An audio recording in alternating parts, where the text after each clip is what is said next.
सीखें। नमस्कार दोस्तों, कार्यक्रम आओ साथ सीखे में आपका स्वागत है।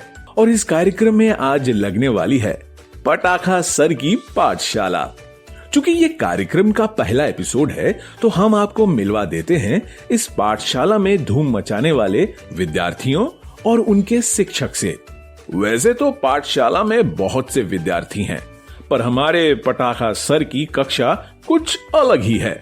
पटाखा सर यानी हमारे दीनानाथ जी, असल में वो गुस्से में किसी पटाखे की तरह फट पड़ते हैं, तो बच्चे उन्हें पटाखा सर कहने लगे हैं।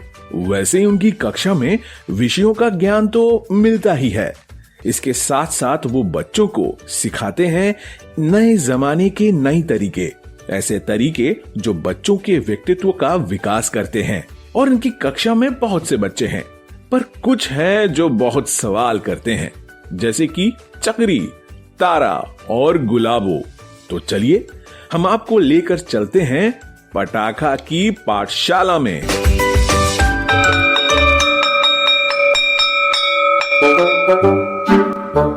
चंदू के चाचा ने चंदू की चाची को चांदी रात में चांदी की चम्मच से चटनी चटाई। चल तारा, अब तू बोल के बता इसे। चंदू की चाची और चंदू के चाचा चांदी की चटनी। हाँ, कहा था ना तुमसे ना हो पाएगा। चल निकाल मेरी शर्ट के पैसे। अरे चुप हो जाओ तुम दोनों, वो देखो पटाखा सर आ गए, अब बम फोड़ेंगे वो। तो हाँ भाई चक्री, चंदू के चाचा की चंदू की चाची को चटनी चटा चुके हो, तो अब कुछ काम की बात हो जाए हैं? जी पटाखा सर। सर देखिए ना, ये चक्री इतनी जल्दी सब कैसे सीख जाती है, और मैं तो समझ ही नहीं पाता। अरे ऐसा इसलिए क्योंकि तुम बोलते ज्यादा हो और सुनते कम। तो क्या बोलना सीखने के लिए सुनना जरूरी है? अरे क्यों नहीं भाई इसे ही तो कम्युनिकेशन स्किल कहते हैं। आज के दौर में ये बहुत जरूरी है।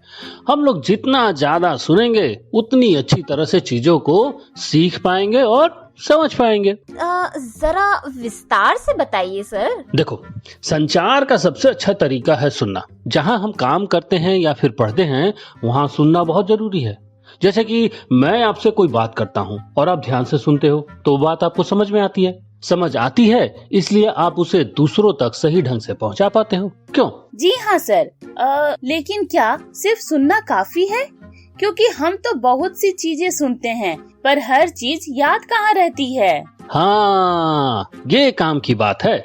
देखो, वैसे तो हम बहुत सारा शोर सुनते हैं, पर जब उस शोर में कोई पसंदीदा गाना बजता है तो वो हमें अलग ही सुनाई दे जाता है। कई बार तो याद भी हो जाता है। ऐसा इसलिए क्योंकि हमारी रुचि संगीत में है। इसी तरह अगर कहीं भी हमारे काम से संबंधित कोई भी बात हो रही है, तो उसे ध्यान से सुनना चाहिए। कुछ भी बोलने से पहले जरूरी है कि ठीक से सुना जाए।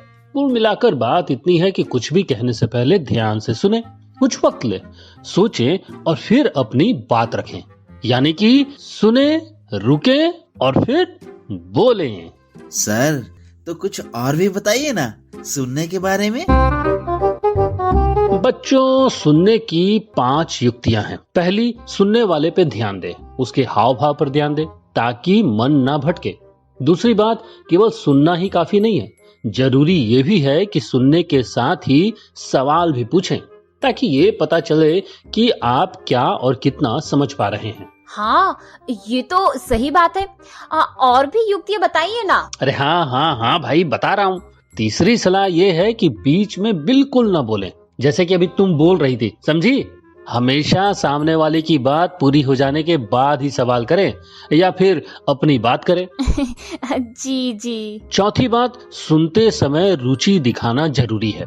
यानी हमारे हाव भाव ऐसे होने चाहिए जिससे बोलने वाले को ये महसूस हो कि आप उसकी बातों में रुचि ले रहे हैं। ऐसा तभी होगा जब हम ध्यान से सुने। और 5वीं और सबसे खास बात यह है कि जो सुना है उसे मन ही मन में दोहराने की कोशिश करें, ताकि बातें अच्छे से याद हो सके। भले ही आप एक एक शब्द ना बोल पाएं, पर कम से कम जो समझा है उसे दोहराएं तो जरूर। तो अब समझ आया, तुमने चक्री की पूरी बात ही नहीं सुनी, इसलिए पहेली बोल नहीं पाए। हाँ, लेकिन अब से मैं हर बात ध्यान से सुनूंगा ताकि सही सीख सकूं। लगता है कि तुम सबने मेरी बात कुछ ज्यादा ही ध्यान से सुन ली। दोस्तों, उम्मीद है आपने भी हमारी बातें ध्यान से सुनी होगी। तो बताइए कैसा लगा आपको ये प्रोग्राम और क्या सीखा आपने। अपनी बात रिकॉर्ड करने के लिए फोन में अभी दबाएं नंबर 3